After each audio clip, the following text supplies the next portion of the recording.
FIFA जिसने भारत के ऊपर फुटबॉल खेलने पर प्रतिबंध लगाया था, हो सकता है कि वो अब अपना फैसला वापस ले ले।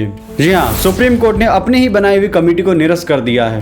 पिछले हफ्ते 15 अगस्त को जब पूरा हिंदुस्तान आज़ादी के 75 वर्ष यानी अमृत महोत्सव को हर घर तिरंगा के साथ मना रहा था, उसी दिन फीफा जो कि फुटबॉल गेम की एक इंटरनेशनल गवर्निंग बॉडी है, भारत को फुटबॉल खेलने के ऊपर प्रतिबंध लगा देती है। फीफा परिषद का कहना है कि थर्ड पार्टी इंटरफेरेंस यानी तीसरे पक्ष के अनुचित प्रभाव के कारण उसने ये फैसला लिया है। फीफा के गंभीर नियमों के उल्लंघन के कारण AIFF यानी ऑल इंडिया फुटबॉल फेडरेशन को तत्काल प्रभाव से निलंबन करने का फैसला किया जाता है। समझते हैं कि एक्चुअल में हुआ क्या था कि आज़ादी के बाद पहली बार हिंदुस्तान को फीफा द्वारा फुटबॉल खेलने पर बैन कर दिया जाता है।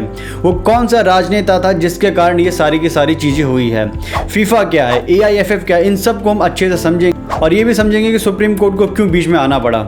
नमस्कार, स्वागत करता हूँ मैं आपका मेरे अपने YouTube चैनल मलकानी फेयर में। तो जिन लोगों को इसके बारे में पता है वो मेरी दूसरी वीडियो देख सकते हैं और जिनको नहीं पता है वो इस चैनल को लाइक, सब्सक्राइब और शेयर भी कर सकते हैं। चलिए फिर डिटेल में समझते हैं कि हुआ क्या था एक्चुअल में। सबसे पहले समझते हैं फीफा क्या है। देखिए, फीफा का मतलब है federation of international football association. ये फुटबॉल संघ अंतर्राष्ट्रीय मैच में होने वाले सभी फुटबॉल मैच को नियंत्रण करता है। यानी जैसे क्रिकेट में ICC होता है ना, ठीक वैसा ही फुटबॉल, जैसे हम सॉकर भी बोलते हैं, उसमें फीफा होता है। जैसे फीफा अंतर्राष्ट्रीय मैचों को देखता है, ठीक वैसे ही भारत में अखिल भारतीय फुटबॉल महासंघ यानी ऑल इंडिया फुटबॉल फेडरेशन है जो हिंदुस्तान में फुटबॉल मैचेस को देखती है। यह भारत के राष्ट्रीय फुटबॉल टीम के संचालन का प्रबंधन करती है और आई लीग भारत की प्रमुख घरेलू क्लब प्रतियोगिता को भी नियंत्रण करती है। आज समझते हैं कि बैन लगाने पर भारत का इसका क्या असर हुआ है। देखिए, इसका मतलब सीधा है कि अब भारत कोई भी अंतर्राष्ट्रीय फुटबॉल मैच में भागीदारी नहीं करेगा और यह सभी राष्ट्रीय टीमों, क्लब टीमों पर, सभी एज ग्रुप पर लागू होगा।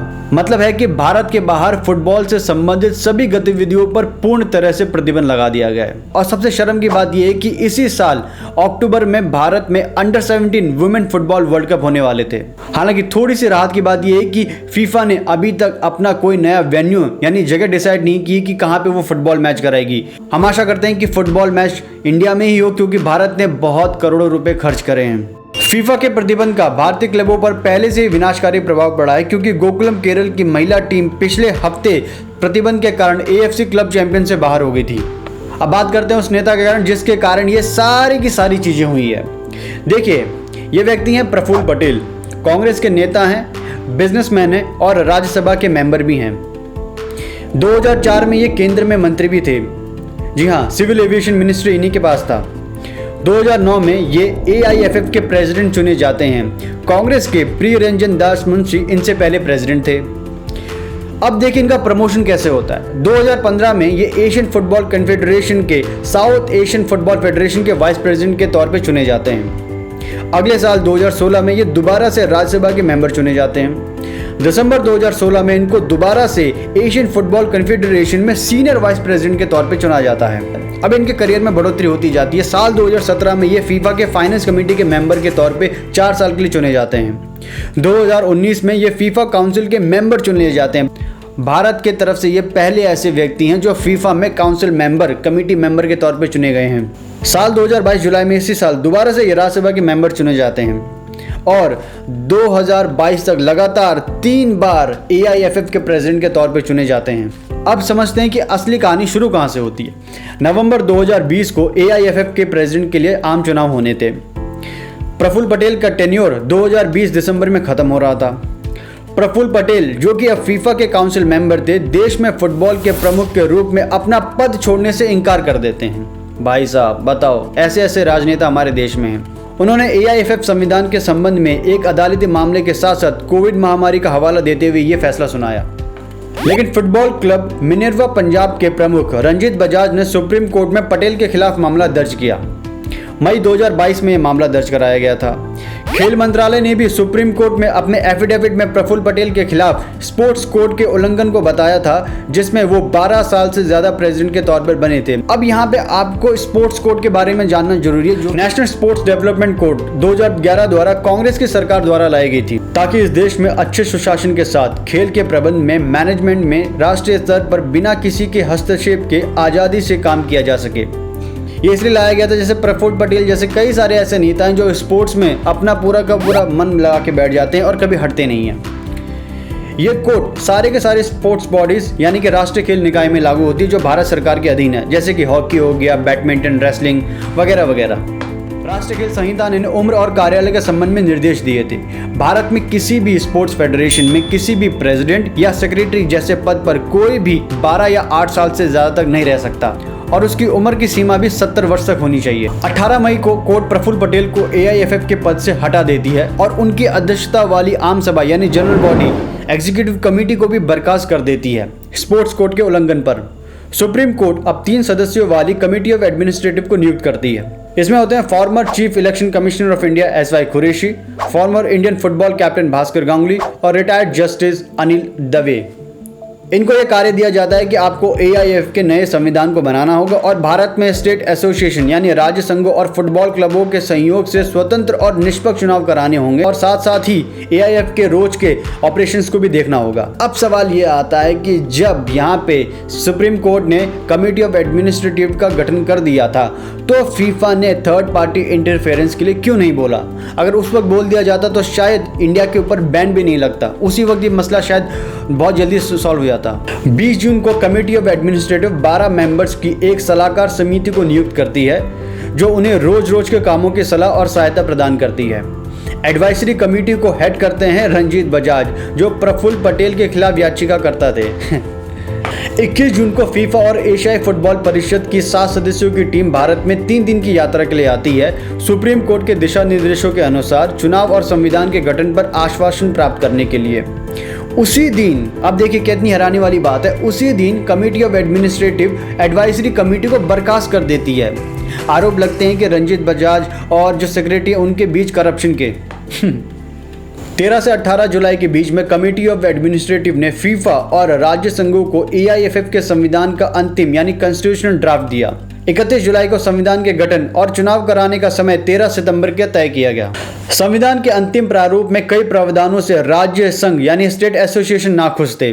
फीफा भी इससे बहुत खुश नहीं था। फीफा सीधे सीधे बोल रहा था कि अगर आपने इस मसले को जल्दी से जल्दी नहीं सुलझाया तो आपके ऊपर बैन लगा दिया जाएगा। संविधान के मसौदे कॉन्स्टिट्यूशन ड्राफ्ट को जमा करने की अंतिम तारीख जो 31 जुलाई तय की गई थी उसमें कुछ भी नहीं होता और समय निकल जाता है।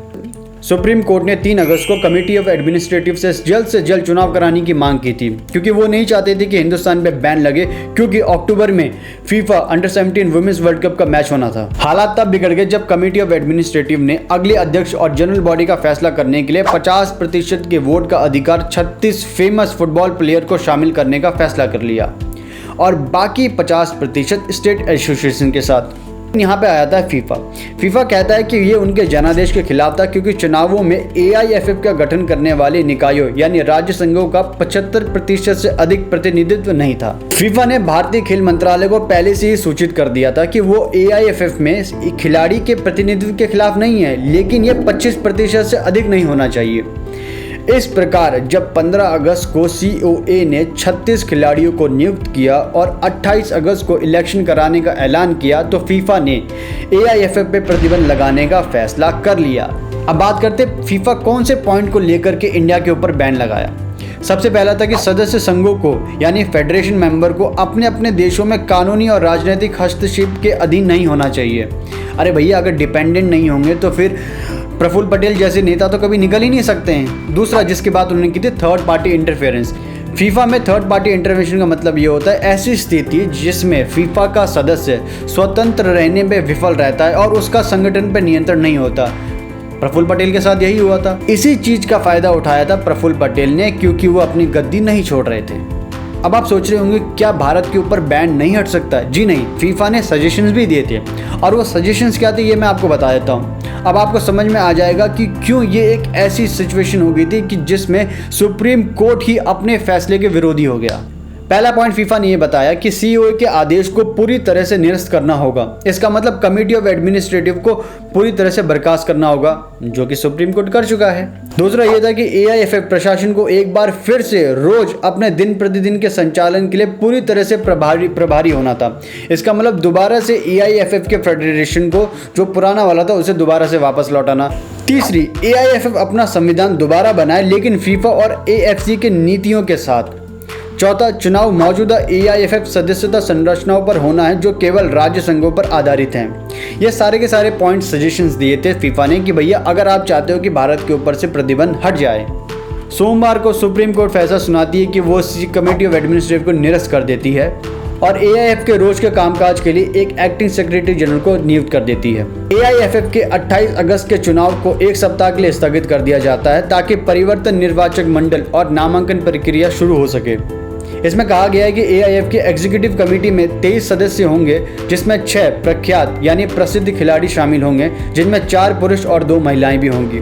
आपको बता दूं कि प्रेसिडेंट नॉमिनी के लिए बाइचुंग भूटिया ने भी अपना नामांकन दिया था। देखिए कितनी अच्छी बात होगी अगर वो AIFF के प्रेसिडेंट बन जाते हैं। तो आपको पूरी की पूरी कहानी समझ में आ गई होगी कि क्यों सुप्रीम कोर्ट को अपने ही फैसले को निरस्त करना पड़ा, कैसे प्रफुल्ल पटेल ने अपने ही फायदे के लिए पूरे के पूरे देश के साथ धोखा दिया, न केवल धोखा दिया जबकि देश को इतनी बड़ी शर्मिंदगी उठानी पड़ी।